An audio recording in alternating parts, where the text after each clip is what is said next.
सबसे पहले अपना नाम और क्वालिफिकेशन बताइए। सर मेरा नाम घमंडा राम है। मेरा नाम घमंडा राम है। मैं बाड़मेर राजस्थान का निवासी हूँ। मैंने स्कूली शिक्षा राजस्थान से ही ग्रहण की और बीए, एमए व बीएड मैंने वर्धमान महावीर ओपन यूनिवर्सिटी कोटा से उत्तीर्ण की। तत्पश्चात मैं कंपटीशन की तैयारी में कार्यरत हूँ। एंड आपका कौन से सब्जेक्ट से इंटरव्यू था सर? मेरा पीजीटी में हिंदी साहित्य का। ओके। एंड यहाँ का एक्सपीरियंस आपका कैसा रहा? आपको कैसा लगा? यहाँ के पैनल का बिहेवियर कैसा था, वो आप कुछ पैनल का बताइए। बिहेवियर बहुत अनुकूल था मेरे, मतलब इजी क्वेश्चन पूछे थे और नॉर्मल डेमो टीचिंग हुई थी। ओके। एंड यहाँ पे आपके डॉक्यूमेंट क्या रिक्वायर्ड रहेंगे, ये आप बता सकते हैं? कुछ क्या क्या लगा आपको डॉक्यूमेंट में? डॉक्यूमेंट सब डिग्री तो होनी चाहिए, 10वीं की, 12वीं की, एमए की, बीएड की मार्कशीट और डिग्री होनी चाहिए। और ओबीसी में हो तो सर्टिफिकेट आपके पास होना चाहिए। बाकी कोई अन्य डिग्री लगाए तो उनकी वैसे खास जरूरत है नहीं। ओके। एंड यहाँ पे क्या क्या क्वेश्चंस पूछे गए, आप एक आध क्वेश्चंस कुछ बता सकते हैं? सभी क्वेश्चन बता सकता हूँ। हाँ जी, प्लीज बताइए। सबसे पहले मेरे नाम के बारे में पूछा कि घमंडा राम का अर्थ क्या होता है। मैंने बोला मेरे नाम का अर्थ पहले।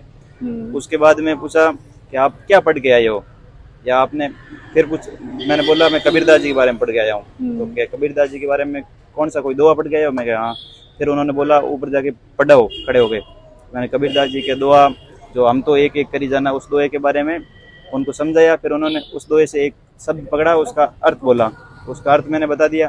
फिर दो अब्र भेदी और भ्राता दो वर्ड लिखे हुए थे बोर्ड पे, उसका अर्थ बोला। मैंने कहा अभी मुझे याद है नहीं। फिर वापस नीचे बैठा के फिर बोला आप क्या क्या पढ़ के आए हो? मैंने बोला हिंदी साहित्य का इतिहास व ग्रामर पढ़ के आया हूँ। तो उन्होंने बोला ग्रामर में संयुक्त स्वर किसे कहते हैं? तो मैंने संयुक्त स्वर के बारे में बताया। फिर संयुक्त स्वर कौन कौन से होते हैं? तो मैंने बता दिया अक्षत्र, ज्ञ, स्र। फिर उन्होंने बोला ग्रामर में अनुस्वार क्या होता है?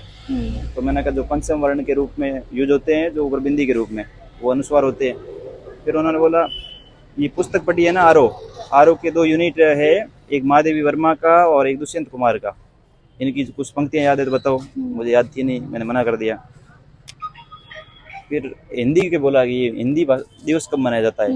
मैंने बोला 14 सितंबर को। ये क्यों मनाया जाता है? मैंने कहा उस दिन भारत सरकार ने एक राजभाषा के लिए एक्ट पारित किया था, इसलिए। बस इतना ही हुआ था, फिर थैंक यू बोल दिया। एंड करंट बेस कोई क्वेश्चंस आए आपके पैनल? करंट बेस कुछ नहीं था। आईसीटी, एनईपी इनके बारे में कुछ था नहीं। काव्य शास्त्र से कोई क्वेश्चन था नहीं। हिंदी साहित्य के इतिहास से भी नहीं था। सब स्टूडेंट को अलग अलग क्वेश्चन पूछ रहे हैं। किसी को हिंदी साहित्य के इतिहास पूछ रहे हैं, किसी को काव्य शास्त्र पूछ रहे हैं, कोई किसी को भाषा खंड के बारे में पूछ रहे हैं। एंड जो आपका डेमो हुआ वो उन्होंने टॉपिक दिया कि आप जो तैयार करके थे? मैं जो तैयार करके गया था ना उसका ही पूछा, और बाकी स्टूडेंट थे उनको पत्र उनको अलग पूछा था, मेरे को तो मेरा ही पूछा। ओके। एंड आप इंटरव्यू के बारे में कुछ बताएंगे कि जैसे किस तरीके से तैयारी करें, खुद से तैयारी करें या फिर मॉक इंटरव्यू, क्या सही रहेगा? आपके पास जो ज्ञान है उस ज्ञान को तसल्ली से, धीरज से उत्तर दो। आए तो हाँ, नहीं तो ना। बस यही है, कॉन्फिडेंस का खेल है। मैंने ओके। एंड अगर आप कंफर्टेबल हैं तो आप अपने मार्क्स बता सकते हैं? मेरे मार्क्स 152 है हिंदी साहित्य। ओके। एंड आप हमारे स्टूडेंट्स या ऑडियंस को कुछ बताना चाहेंगे जिससे कि वो मोटिवेट हो सके? जिनको अभी इंटरव्यू देना है? हाँ जी। और जो हमारी ऑडियंस देख रही है इस वीडियो को, तो कॉन्फिडेंस से उत्तर दे। एक तो सबसे बड़ी बात है कॉन्फिडेंस रखना है। क्वेश्चन बहुत हार्ड नहीं आएंगे, इजी आएंगे। हर क्वेश्चन आता है, पर वहाँ कॉन्फिडेंस रखोगे ना तो जो आपको आ रहा है उसका उत्तर आप आसानी से दे पाओगे। ओके। और डेमो टीचिंग तो किस्मत पे है।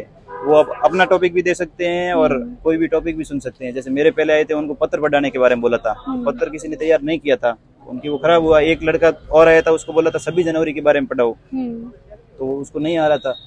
किसी किस्मत पे है वो डेमो टीचिंग तो। बाकी नॉलेज तो इजी है और कॉन्फिडेंस रख के उत्तर देना है। Okay. Thank you sir and good luck. And this is for you, for the upcoming result of yours.